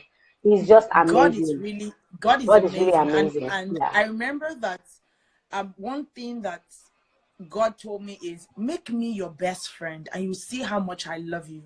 And I'm wondering, I have friends now, and it was until friends failed me, I understood how much I had to take God like this. Like, I had to literally, it takes me back to this song. It's always in my head. William McDowell's Wrap Me in Your Arms. Take me to the place, God, to the secret place where I can be with you and you can make me like you. Wrap me in your arms. And that song just kills it for me. Like, as I listen to it or it comes to my head, I just imagine that heavenly hug. And I always say it, like when I feel like it, I'm like, God, just hug me. Like, I just need you to hug me. Yeah, I actually tell God that, especially when you need that hug. I actually tell that, God, please just hold me right now. Like, I just need you to hold me. And you literally feel that warmth from God. It's just a warmth. You feel that warm feeling. I know that he's right there with you. Yeah. And I think one of the things I learned from you, and I would say that people must learn today, is you said one thing. You said, be independent about your Christian life. Now, she's not saying she didn't have spiritual leaders, she didn't have mentors. She's saying, know God for yourself. That's what's killing our generation. My generation especially. Knowing God for yourself, like for our own self, reading that Bible. Like, before you say, my pastor said, what did God say? Yeah. Because people can quote their pastors, quote books. Like I see a lot of people quote this, quote that. But when things now happen, we forget that person that will actually be there every time. Yeah. And the devil will always come. The devil is like standby, is like a megad. He's just waiting for you to just mess up small. I'm telling you. He wants to enter, but you are the one that will make sure that word. And there are days where you don't actually feel like even reading the Bible. That's why you have songs like Only You. You have people songs like Nothing Without You, God. There are days where you can just put 1, 2, 3, and you're dancing alone. And you're just giving God praise. Yeah. It doesn't matter, because the devil is mad at you even doing that. That even know how to listen to that kind of song. He's even angry. He's mad because literally you are doing the work that he failed to do. He felt too pompous to do. He felt too proud to do in heaven. So you are doing it, and it's like, you know what? Let me get this one. So we ourselves have to realize that God is always there. God always loves you. And another side to it that I will also say that people should learn from today is who you surround yourselves with. Now, if you know Nikki Laoye's page, you know she got some very cool friends. Like, she surrounds herself with friends. And it's unfortunate that we have friends that if you have friends that like telling you only things you want to hear, you don't have any friends. True. Very true. If they're always doing, your makeup is very nice. They're not your friends, though. They're not your real friends. You have to have real friends that will tell you the truth when it matters the most. They're the ones that will tell you, you auntie, you were flat that day. We heard you loud and clear. You were very true. thank you very much. And unfortunately, people don't want to hear the truth. But the Bible says, true. you shall know the truth, and the truth will set you free. Free. I remember I was watching an Instagram live of a fella Laoye, and he said there was this woman, he was driving, and they got to the red light. That was what happened. They got to a red light, and he stopped because it was a red light.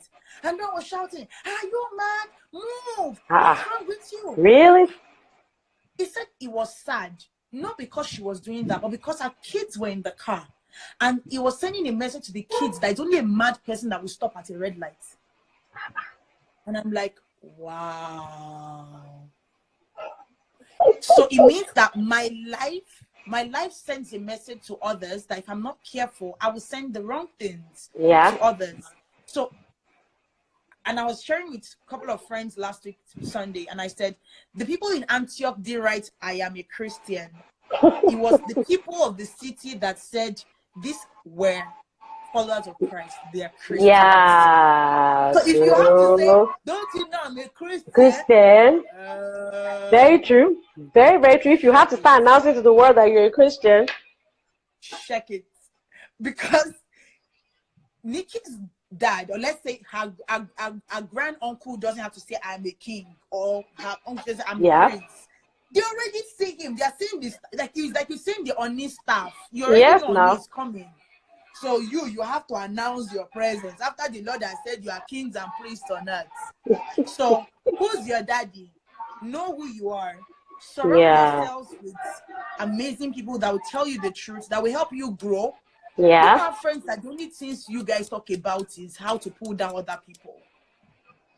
Because we're in a generation and that's the only thing people do. It's very sad, really. Demons that no, it's see now, the kind of friends. No, that thing you're saying is true. Because you need to surround yourself with the right kind of friends these days. And I'm thankful to God, the kind of people that have been looking for me for friendship. Hallelujah.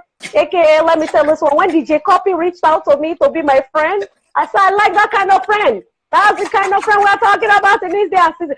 Not because even that, because she's from a rich home, but she's someone that has the kind of heart that I have. So especially for physically challenged people, you need the right kind of people that can hold you by the hand, because I run a foundation. I didn't even know I encouraged her. When she told me, she said, "Sis, you were the one that inspired me to go and open my copy foundation."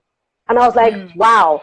You know, because you never know how you're inspiring people sometimes. And then she has the right kind of connections that my foundation would need, so we can help the physically challenged right here.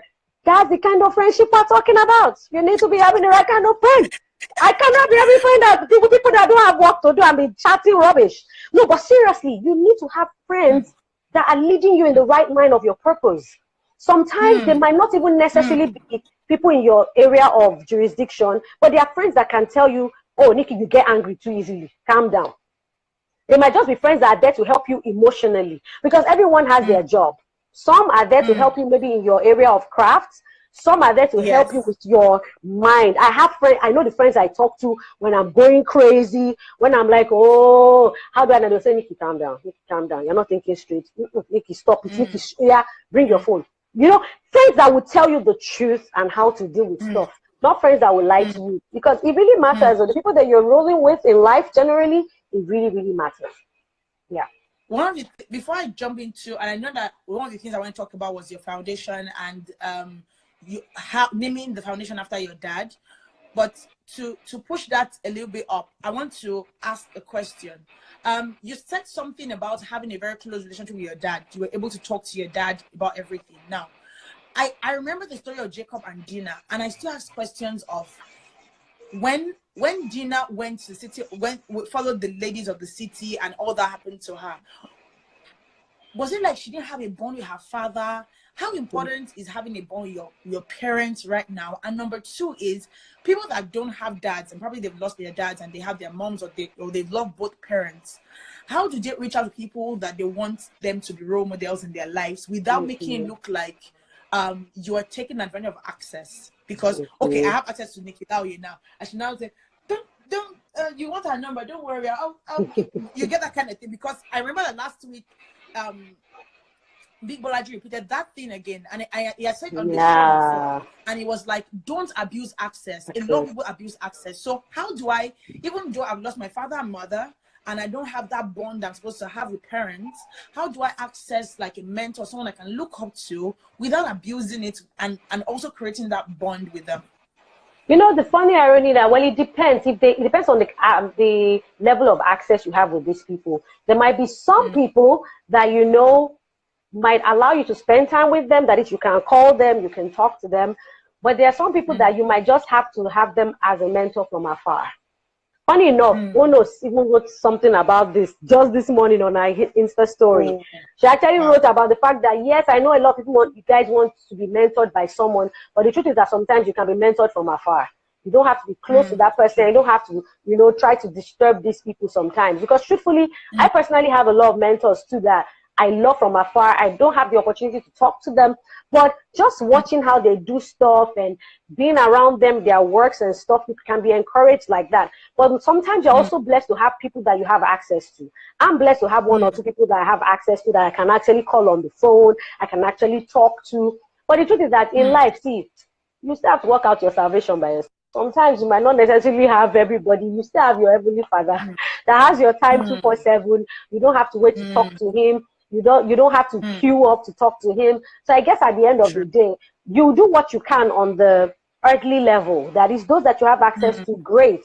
But don't overdo it. Don't bother them with too much messages and all of that, you know. So it's about wisdom when it comes to mentorship. You know what made me laugh? I remember it was 2 days ago that Peter wrote on it. That was yesterday. So I think someone saw him online and said, oh, that he likes his shoe. I think Peter should give him or something. Peter was like, I think this is my own fruit. Okay, he said, you should sow it into my life. And Peter said, this is my own fruit. I am not sowing it. So I get that thing a lot when it comes to, like, especially when I have guests on the show and I just see, I know, since you know this person, can you help me link up? And I'm like, what exactly do you want to use this for? Yeah. I had someone on my neck for you throughout this year. I want to, okay, why do you want to be close to Nikki Laoye? Until I understand it, and I knew that the person just wanted to know it, wanted to be close to you because the person wanted to, like, oh, I know Nikki Laoye, not because they really wanted to know. Get anything. So like, okay, I'll ask her. And I never did because I knew that the motive was wrong, and I know mentors do. I remember that one of my friends, a producer friends, told me that because William McDowell was in Calgary 2 weeks ago, and I'm like, why didn't you take picture and post and this? And he said sometimes these celebrities just want to be normal. They just want to be, they just want to talk. They just want to, like, you don't want, well, it depends on your motive, right? Your motive, it depends on the motive at the end of the day. If your motive is not right, I feel like don't even bother. So when I think the person wanted to use the relationship to do something, to make noise. He did song with Nikki Laoye. Means I can do song with Nikki Laoye. So what's wrong with you? You think I cannot? Oh my goodness. That aside, so tell us about all the running of the foundation, like how the foundation works, and tell us about why you dedicate that foundation to your dad. What backed that, and tell us about the foundation generally, Angel for Life Foundation. Okay, briefly, Angel for Life Foundation was a fun enough. My dad was even still alive when the idea came to mind. I actually used to call it Angel for Life Project. That's what I call it. I just thought it would just be projects. That is, I would just be picking up different projects. You know, it's something I've always thought of even since I was a child, because if my dad was there, he would tell you, whenever we used to drive around and we see all these kids on the street, I'm like, Daddy, can't we take them home?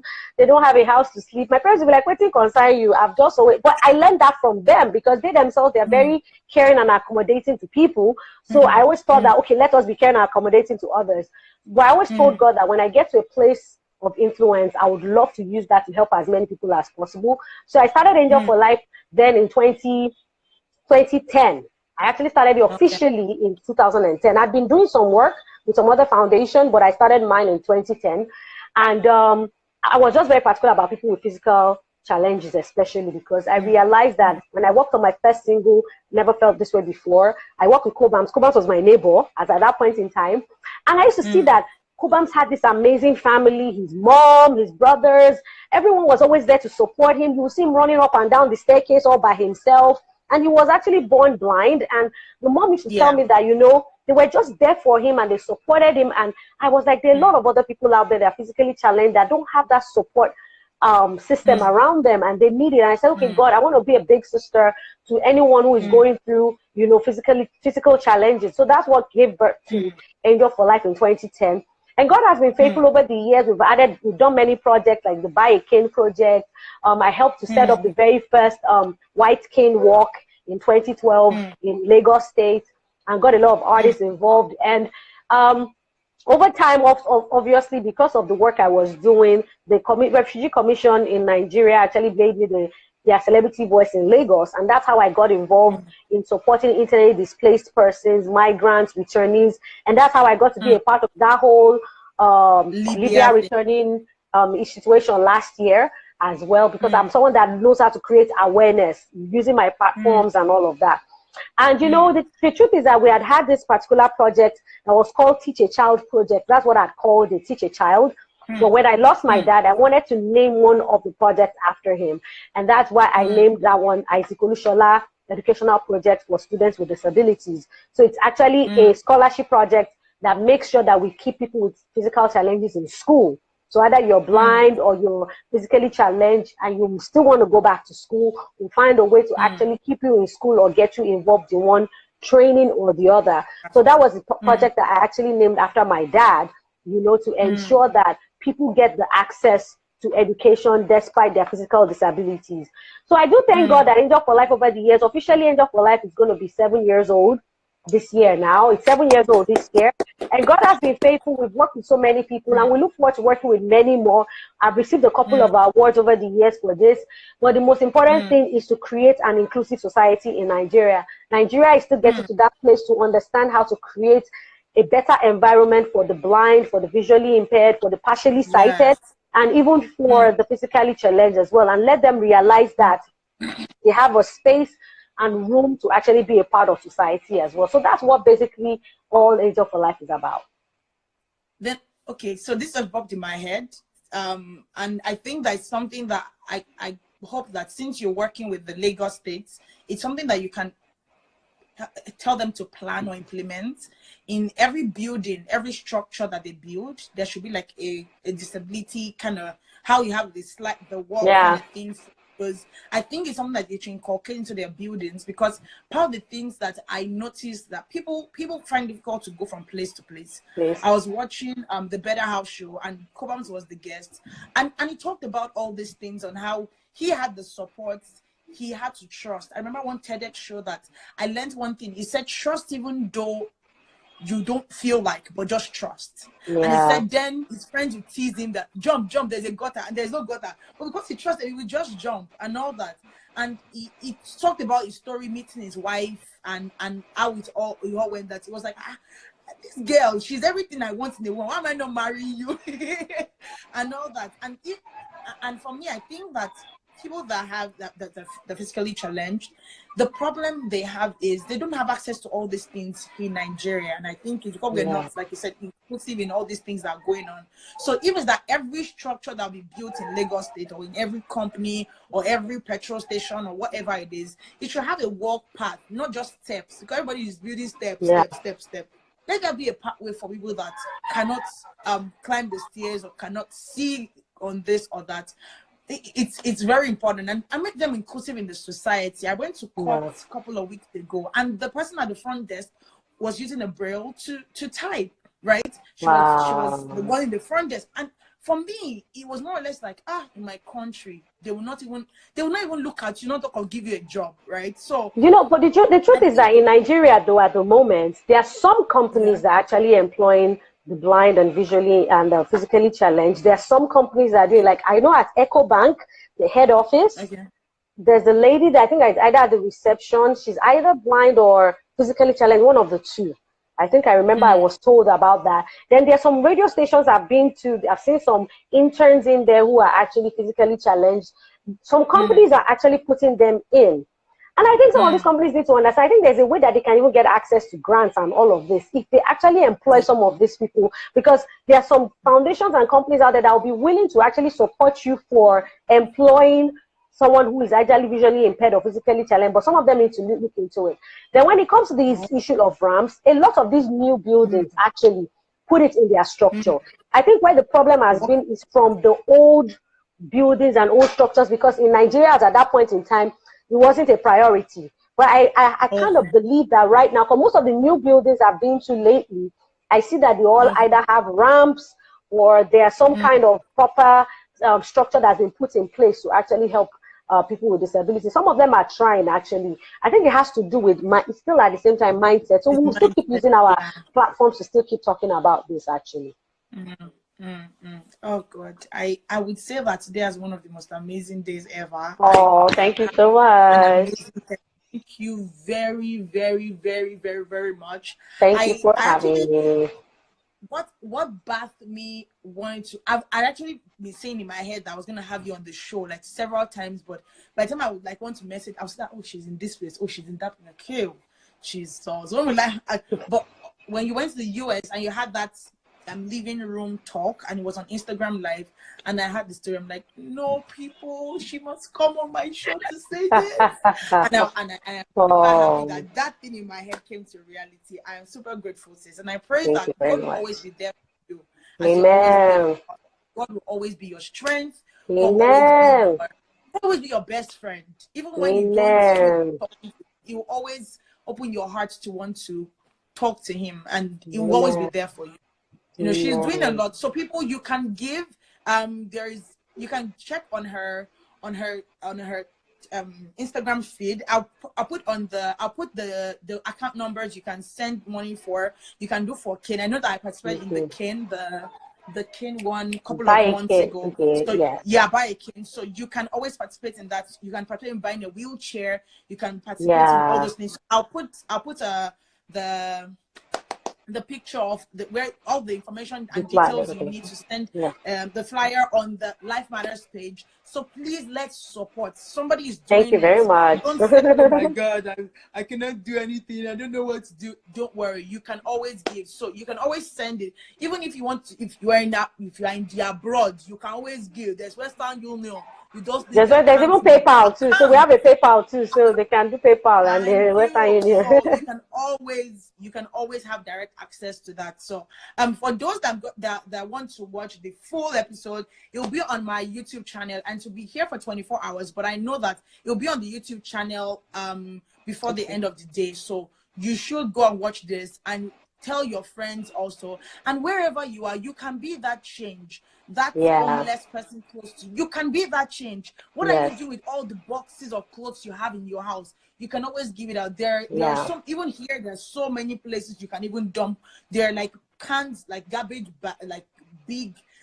Those big. I see them. You can put in your clothes. It's not every time. Be that Chris. Be the Santa Claus. So other people that don't have anything, and that was why God put us on earth to dominate, and part of dominating is also giving. So if God gave us His Son, give. I am super excited. God bless you. God bless you. Thank you very much. I pray that your song will continue to heal lives, and you continue to be a great mentor to a lot, and God will give you strength whenever you're in your like down moments, or you're like, oh my God, I'm just tired. God will always wrap you in His arms in Jesus' name. Someone say big to everybody that came on. I saw a lot of names. I'm sorry I didn't like say welcome. I saw I saw Cass. I saw Cass. I saw a lot of people. I saw a lot of people too. I cannot mention names, but thank you very much for being on the show.